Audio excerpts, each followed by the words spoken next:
Reflection for Tuesday, September 2nd.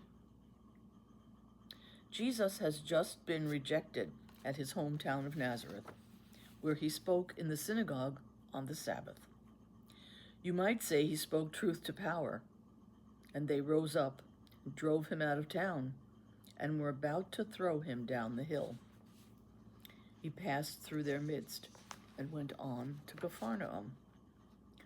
On the gates to the archaeological site at Capernaum, on the shore of the Sea of Galilee, is a simple sign which is touching to see: the town of Jesus. It is also the town where Peter and his family lived, and where one can see the presumed site of Peter's house, a place of pilgrimage over many centuries, and now covered by an interesting modern church with a glass floor, enabling you to see the excavation underneath. There are also the remains of a 4th century synagogue, built on the site of a 1st century synagogue where Jesus might well have taught. In Capernaum, he taught with authority, from where news of him spread everywhere in the surrounding region. For pilgrims such as myself and others, Jesus' presence is powerful here. Jesus' teaching and healing often take place on the Sabbath, not just because it was the day when people didn't work, but when they gathered as a community to study and learn. The Sabbath, the day of the Lord, was the day which separated ordinary time from holy time. Holy because God had rested on that day, and because the 5th commandment told them to remember the Sabbath day and keep it holy. We, however, you and I, have lost that sense of a separation of ordinary time, the work week, from holy time or Sabbath. It is quite a challenge for us, with work and family and the demands of modern life, to create an oasis of holy time in our lives.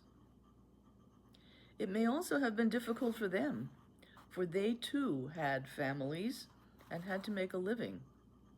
Yet the people of Jesus' time apparently made it a priority. And so Jesus chose the synagogue and the Sabbath as privileged places and times to teach and to heal. And so the word about him spread. This particular passage is a powerful one. It is not a healing, strictly speaking, but an exorcism. Both have the same objective, however: to restore people to wholeness and to liberate them, specifically in the case of an exorcism, to liberate them from evil. Jesus knew what people needed and wanted, and we are not much different from the people who lived in Jesus' town. Every time we come together as a community, trying to squeeze out some holy time with one another and with God, we are seeking that same healing, restoration to wholeness, and liberation from evil. In real time, we may be finding it more and more difficult. Take only a moment to look around our city. On our own, we can't do it.